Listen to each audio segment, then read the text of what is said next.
This morning on DC News Now, winter weather moving in with rain and snow in the forecast. We're monitoring school closures, road conditions, and everything you need to know on this DMV First Warn Day.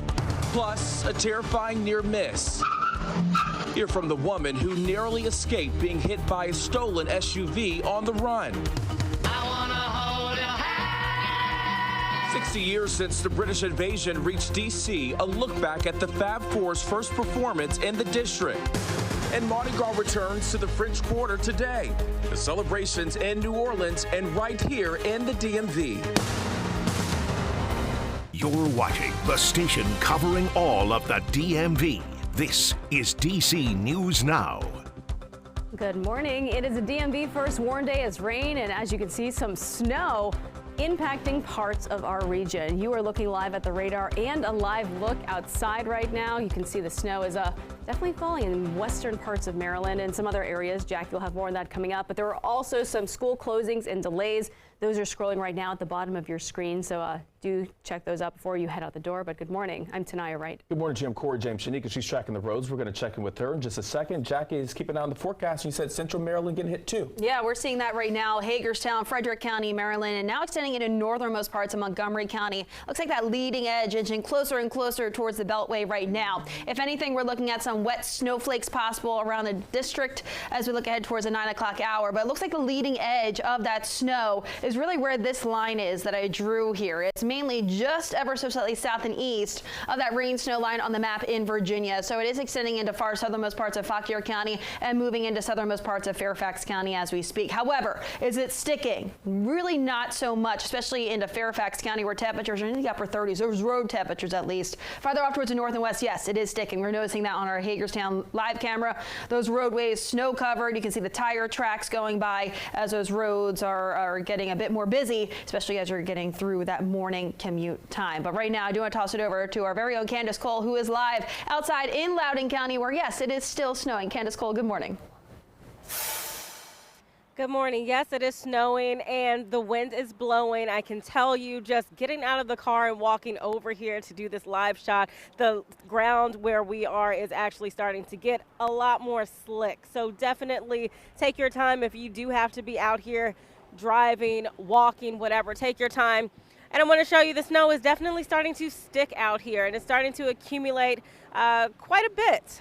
You can see it covering the ground over here. We are also looking at a few cars where it's also sticking to those as well. So do take your time. We do have some school closures to get to tell you about this morning here in Loudoun County. It is a snow day for the kiddos, so no school today. Also in Fauquier and Fairfax counties in Virginia, schools are on a 2-hour delay. And over on the Maryland side, Allegheny and Washington County schools are also closed today. So I'll toss it over to Shanika for a look at your traffic. All right, Candace, thank you. Definitely give yourself more time. Take your time out there. Do not rush at all. It is slippery out there. No matter if it's raining or snowing, you are seeing some congestion in certain parts, like here on 50 heading inbound. You can see it is a slow roll in toward the district. So this is right before the Maryland and district line. Now over to Montgomery County, Mid-County Highway, we have a crash. That's near Woodfield Road. Expect some delays, really slight delays out there. Still seeing topside delays along 650 or past that point on the outer loop through Silver Spring. 50 again, as you just saw, DC 295, it is slow, and we had an earlier crash right near Kenilworth Avenue. Thank you, Shanika. And of course, you can stay ahead of this morning's wintry weather and school closings by downloading the DC News Now weather app. Just scan the QR code right there on your screen. All right, 8:03 now. New this morning, the Hartford County Sheriff's Office is releasing sketches of a suspect in the murder of Rachel Morin. Yeah, the 37-year-old mother of 5 was killed 6 months ago in Bel Air, Maryland. Take a look at these photos here. Police say they finalized these sketches after receiving more than 1,000 tips from the community. Morin was found dead after going for a walk on the Ma and Pa Trail August 5th. Detectives believe Morin's killer may have been in the area for days before her murder. There is a $35,000 reward for any information leading to an arrest and conviction. And time right now is 8:03. People in the DMV are mourning the death of a fixture in the local basketball community. Authorities say 40-year-old Andrew Washington was shot and killed Saturday morning in Temple Hills, Maryland. Yesterday, Prince George's County Police arrested a suspect in this case. 36-year-old Estep Kyler Jr. is in custody and at a local hospital with minor injuries. Investigators believe Kyler shot Washington during an argument and then shot himself. Kyler is being charged with first and second-degree murder. And a D.C. woman and her dog almost got hit by a stolen car. Now, the video we're about to show you, the car jumped the curb and drove right on the sidewalk, heading in their direction.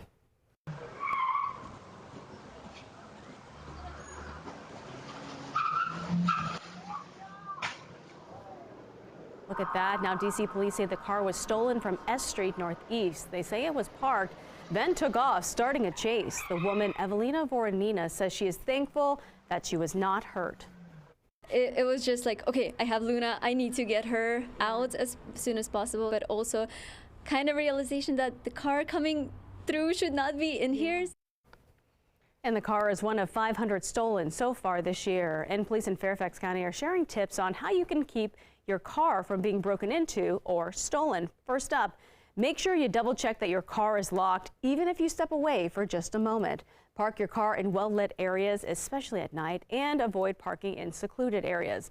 Install an alarm system or steering wheel lock to add an extra layer of security, and also keep all of your valuables like phones and purses out of sight. And of course, never leave your keys inside of your car unattended. In Maryland, Montgomery County Police are investigating a robbery in the Ellsworth Place Mall in Silver Spring. Take a look at this. Police say these two suspects and a third person of interest entered Layla Mobile around 3 o'clock in the afternoon, February 1st, to drop off a phone for repair. They say when it was done, the employee asked for payment, and that is when officers say one of the suspects jumped over the counter, took the phone, and then hit the employee in the face before taking off. The second suspect, they say, jumped over the counter and then stole products from the store.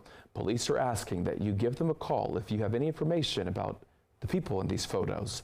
And 2 people have been arrested in Virginia after being on the run for more than 4 months. According to U.S. Marshals, 33-year-old Daniel Glenn and 32-year-old Gregory Stallworth were arrested at a home in Montclair last week. Now, both were wanted for violent crimes in Ohio. During the arrest, police say they found 5 handguns and 6 rifles. Coming up on 8:07 on this Tuesday morning, today the Virginia House of Delegates is expected to vote on a bill that would greenlight preparations for Monumental Sports Potomac Yard Entertainment District. The Alexandria project is the possible future home of the Wizards and the Capitals. This specific bill would create a stadium authority that could issue bonds for the project. Mayor Bowser says she's going to hold the teams to their agreement to play in D.C. until 2047. Governor Glenn Youngkin is confident in the proposed move, but lawmakers say the bill is dead on arrival. As far as I'm concerned, it is. Our understanding is that this kind of financing has never been used for a project, for an economic development project like this before. Our only plan is to pursue this incredible project. If the full House passes the bill, it would cross over to the state Senate for a vote. A new space in Chinatown is working to curb crime. It is called the Safe Commercial Corridor Hub, and it's located on 8th Street in Northwest. It will increase police presence in the area and also connect people to treatment and support. Business owners hope it will revitalize the community. I just hope that whatever you guys are doing will help, and this way get more tourists back in town, and just seems just too quiet. It's good for people to feel like a more secure and for like the security. When something happens in this area, we have a quicker response time. That we're not too far away. I believe it when I see it. Services will be available Monday through Friday from 9 a.m. until 6 p.m. The D.C. Housing Authority is appointing new leaders for 2 of its key programs. Sheila Miller will work as Director of Capital Programs. Now, Miller most recently managed the redevelopment of several D.C. public housing sites. Anton Shaw will serve as the Director of Housing Choice Voucher Program. Now, he held management roles at 4 housing authorities, including Virginia Housing. And your time right now is 8:08. Alexandria City Council is working to combat swatting issues in the city. The council is holding its first legislation meeting tonight. Since April of 2020, at least 25 swatting incidents have happened in Alexandria.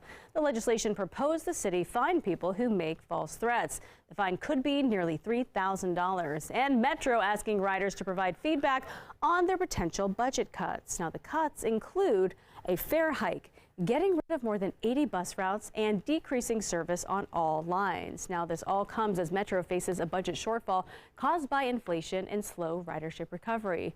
Riders can take a survey available on Metro's website. They can also attend public hearings throughout the month. Tonight, the Prince George's County Office of Community Relations is hosting a planning discussion. Now, this meeting will focus on repairs being made to the Beltsville Fire Station. The city's volunteer fire department was relocated last month after inspectors found several safety hazards.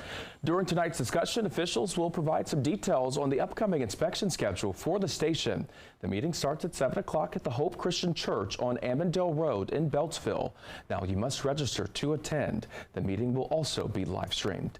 And this afternoon, Montgomery County Council members are expected to introduce a bill to regulate hookah lounges, smoke shops, and vape shops. The legislation would set restrictions on hours of operations. If the bill passes, those businesses would open and close at the same time as places where alcohol is sold. Council members say they hope the bill will cut down on public safety issues. And we have some breaking news right now out of Gaithersburg, Maryland. An apartment building is being evacuated. Take a look at this. After a car rammed right into a wall, you can see the car just into the building. Montgomery County Fire and Rescue officials posted these photos of the crash on King James Way. Officials say the building has significant structural damage, as you can see. So we'll bring you more information.